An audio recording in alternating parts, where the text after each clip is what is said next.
আসসালামু আলাইকুম। এই মুহূর্তে আমি আছি আমাদের জাতীয় মসজিদ এবং বিশ্বের ১০ম বৃহত্তম মসজিদ বাইতুল মুকাররমে। মসজিদটি ৮ তলা বিশিষ্ট। এর নিচতলায় মার্কেট কমপ্লেক্স এবং দোতলা থেকে ৬ তলা পর্যন্ত প্রতি তলায় নামাজ পড়ানো হয়। ১৯৬৩ সালের ২৫ জানুয়ারি শুক্রবারে এখানে প্রথমবার নামাজ পড়ানো হয়। বাইতুল মুকাররমের অবস্থান হচ্ছে রাজধানী ঢাকার পল্টন এলাকায়। এই মসজিদে একসাথে ৪০,০০০-এরও বেশি মানুষ নামাজ পড়তে পারে। এখানে মহিলাদের জন্য পৃথক নামাজের জায়গা, অজুখানা ও পৃথক গ্রন্থাগার রয়েছে। জাতীয় মসজিদে আসার ইচ্ছাটা আমার অনেক আগের। ইচ্ছা থাকলেও আমাদের সব জায়গায় যাওয়ার সুযোগ হয়ে ওঠে না। আজকে অনেকটা অনাকাঙ্ক্ষিতভাবেই এই জায়গায় আসার সুযোগ হয়েছে আমার। কিছুদিন পর পর ঢাকায় আসা হয়, থাকা হয়, কিন্তু বাইতুল মুকাররমের আগে কখনোই আসা হয়নি। আজকেও এখানে আসার কোনো প্ল্যান ছিল না। আমি আমার ফ্রেন্ডের সাথে গুলিস্তান মার্কেটে এসেছিলাম। ফ্রেন্ডের কাজ শেষ হতে বেশ খানিকক্ষণ সময় লাগবে। সেজন্যই আমি মার্কেটের বারান্দায় একটু হাঁটাহাঁটি করছিলাম। আর মার্কেটের বারান্দা থেকেই আমি আসলে বাইতুল মোকাররমের গেটটা দেখতে পাই। আর তখন আসরের আজান হচ্ছিল। তাই এই সুযোগটা হাতছাড়া করলাম না।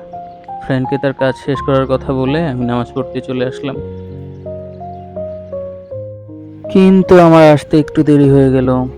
আর ৫টা মিনিট আগে আসলে হয়তো সবার সাথে একসাথে নামাজটা পড়তে পারতাম। এখন নিজের মতো করে পড়তে হবে। মসজিদের ভিতরে এখনো অনেকেই নামাজ পড়তেছে।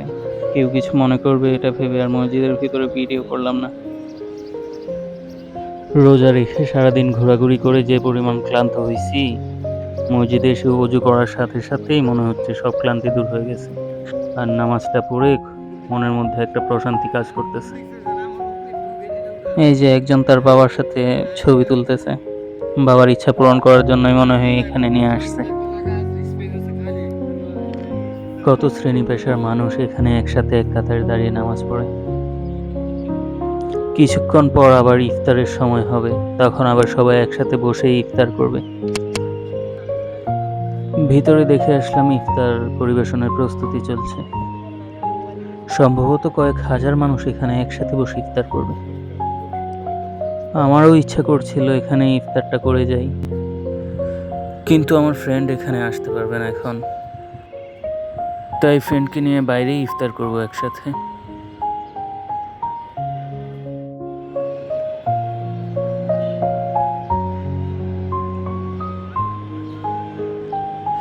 মসজিদের ভিতরে, মসজিদের আঙিনায়, মসজিদের সিঁড়িতে, গেইটে অনেক মানুষই বসে বিশ্রাম নিতেছে, ঘুমাইতেছে।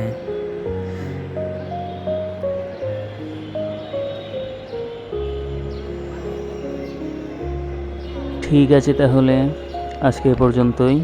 সবাই লাইক, কমেন্ট, শেয়ার, সাবস্ক্রাইব করে দিবেন। সবাই ভালো থাকবেন, আমার জন্য দোয়া করবেন।